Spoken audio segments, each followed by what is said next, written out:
Islam sampai ke Thailand dikatakan melalui pedagang dari Arab, China dan India pada abad ke-10. Ada yang mengatakan Islam masuk melalui kerajaan Samudra Pasai di Aceh.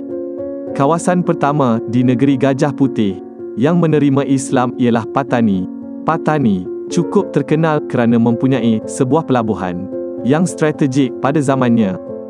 Pada ketika itu, para pedagang dari pelbagai negara berpusu-pusu ke Patani, dan tamadun Islam ketika itu juga sedang berkembang begitu pesat ke serata dunia. Tidak hairanlah bagaimana pedagang Islam dari semenanjung Arab dan pelbagai wilayah lain turut berlumba-lumba datang ke Patani.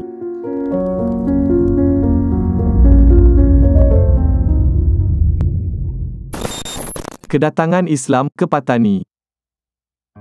Menurut tokoh sejarawan tempatan, Islam sudah pun datang ke Patani pada abad ke-7 melalui Syekh Abdul Samad dari Rom pada zaman Ulafa Ar-Rashidin sekitar tahun 632 hingga 661 Masihi, dan mulai berkembang pada abad ke-10 Masihi melalui pedagang-pedagang Islam.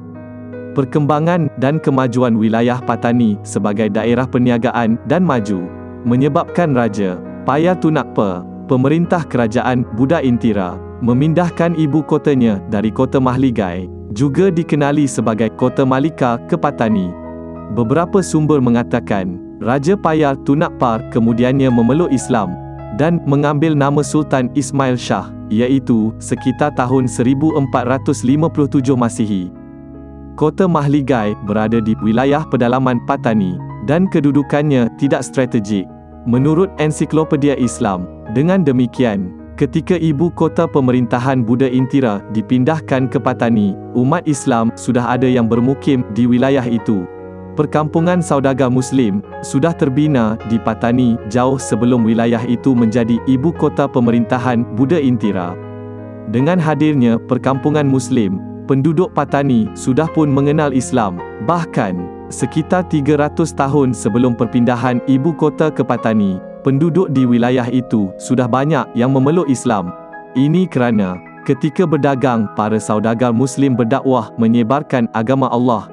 Menurut sebuah kisah, ada menceritakan bahawa seorang syekh bernama Said Barsisa dari kampung Pasai, sebuah komuniti kecil pedagang dari Pasai yang tinggal di pinggiran Patani, dikatakan telah merawat dan menyembuhkan raja dari penyakit kulit yang jarang berlaku.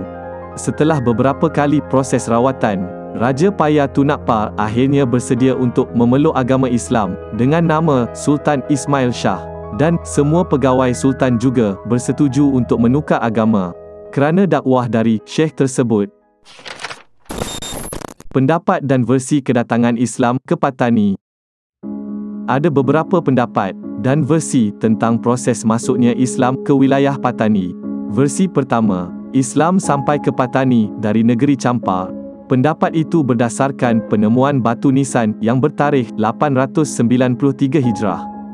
Manakala versi kedua, Islam datang ke tanah Patani sejak abad 1 Hijrah, iaitu dibawa oleh para pedagang Arab yang berniaga di negeri Melayu. Para pedagang Muslim itu singgah di pelabuhan Patani yang menghubungkan dunia Arab dengan China dan India.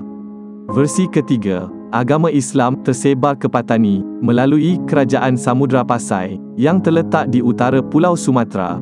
Hal itu dibuktikan dengan persamaan mazhab keagamaan dan kebudayaan kedua-dua kerajaan tersebut. Patani kini. Populasi penduduk Islam di Thailand hanya kira-kira 5%, berbanding penganut Buddha iaitu sebanyak 93%. Majoriti orang Islam tinggal di bahagian selatan Thailand, iaitu kira-kira 1.5 juta orang. Wilayah Patani, ialah Satun dan Narathiwat, adalah 3 wilayah yang didominasi penduduk Islam. Rata-rata penduduknya berbangsa Melayu, iaitu di Patani, Yala dan Narathiwat. Ramai juga orang Islam Thai berasal dari etnik dan bangsa Thai. Mereka berasal dari keturunan yang berkahwin dengan pedagang yang membawa Islam ke Thailand. Selain bangsa asli Thai dan Melayu, terdapat juga penduduk berbangsa Cina, jauh di utara, seperti di beberapa daerah di tengah Thailand. Terdapat bangsa Muslim Thailand yang berasal dari bangsa Hui. Kebanyakan bangsa Muslim Cina di Thailand berasal dari kelompok yang disebut Chin Ho atau Hao dalam bahasa Thai. Walaupun dalam sejarahnya, Chin Ho bukanlah seorang Muslim. Ramai ahli sejarah berpendapat, nama itu adalah gabungan Chin, Cina, dan Ho, Hui. Ia juga dikatakan berkaitan dengan persamaan sebutan Zheng He, salah seorang penjelajah China yang sangat terkenal, datang mengunjungi Thailand dalam sejarah awal Siam.